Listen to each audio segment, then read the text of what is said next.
High বন্ধুরা, এটি হলো সাদা জাম গাছ। প্রতি বছরই সাদা জাম গাছে ফল আসে এবং এর বিশেষ কোনো পরিচর্যারও প্রয়োজন হয় না।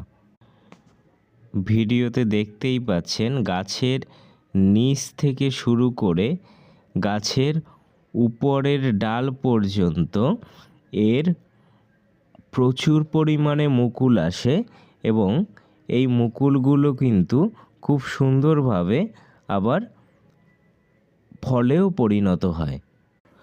তবে গাছ ভর্তি ফলন হলেও সাদা জাম কিন্তু কালো জামের মতো অত বেশি সুস্বাদু হয় না।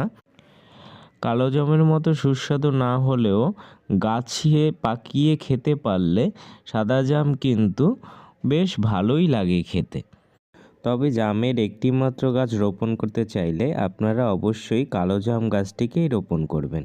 ধন্যবাদ বন্ধুরা।